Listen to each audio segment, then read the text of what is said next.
Salutations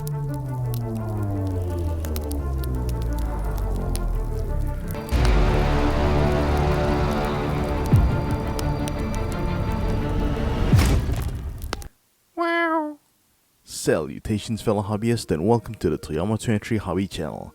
I was going to release a top 10 video, but this concept art was released. Wow. So I need to talk about it. Thus, a hobby head video where I think hard and loud to speculate about the hobby.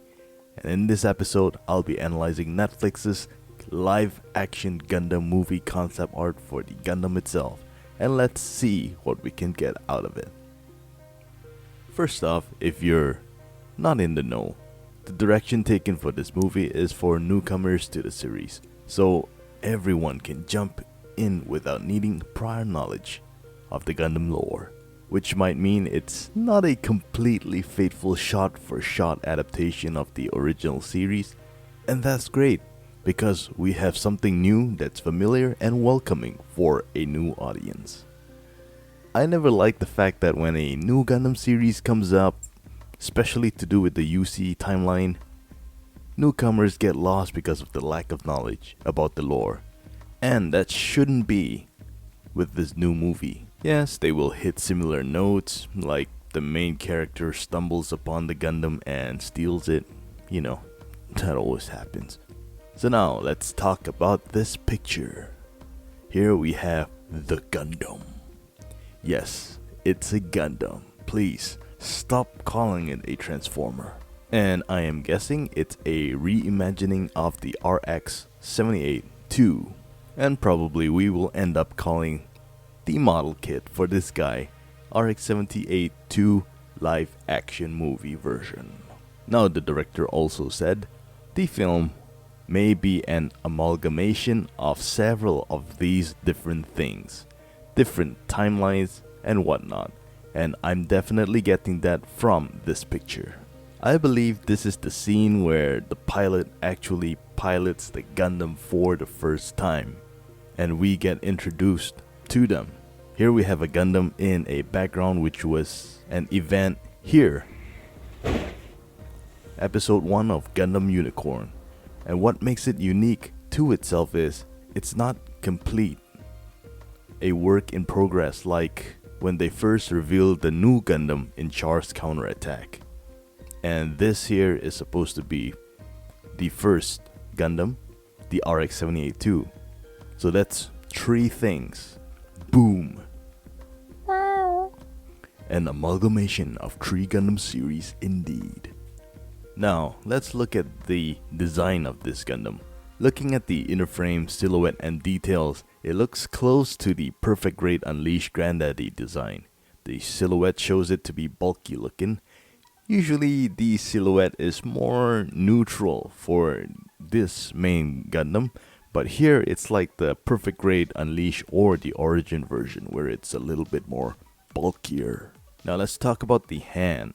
This is awesome. Gundam hands look like this, square and boxy, whereas the enemy hands look more humanoid. They nailed that detail well. And the hand tilted in is how we pose our Gundam to give it a more natural look. Try it. The arm, although not complete, gives me the Astray red frame arm vibes. Do you get that? Looking at the shoulder armor, seeing that light does not emit from the shoulder armor means it does not have the lights like the RX-78 FOO.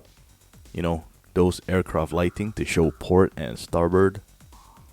So it will look more like a Generation 1 type, you know, more mechanical than technologically advanced looking.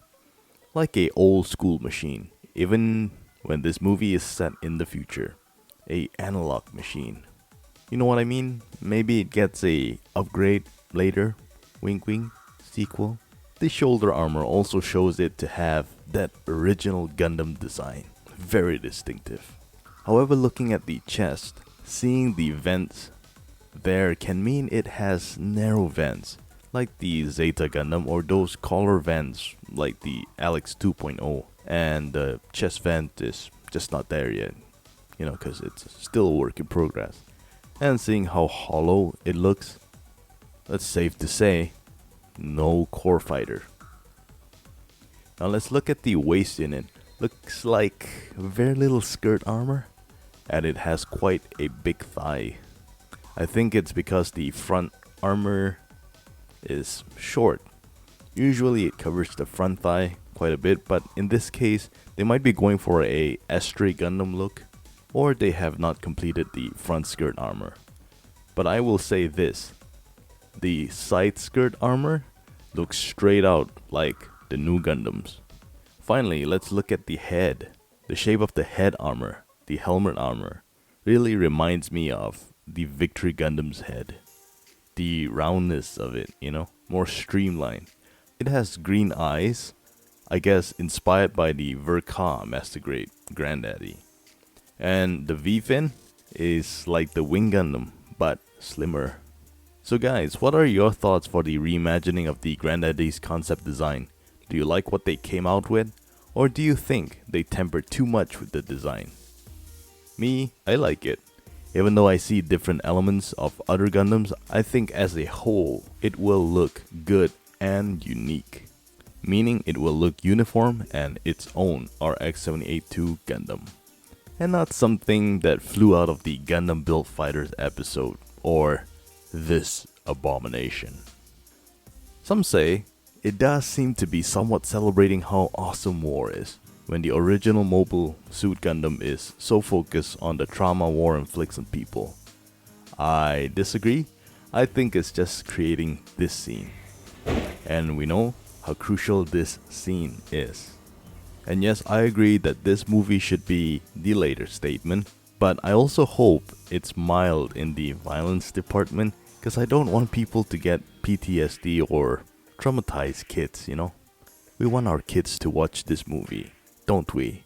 We want our children to want us to buy the kits for them.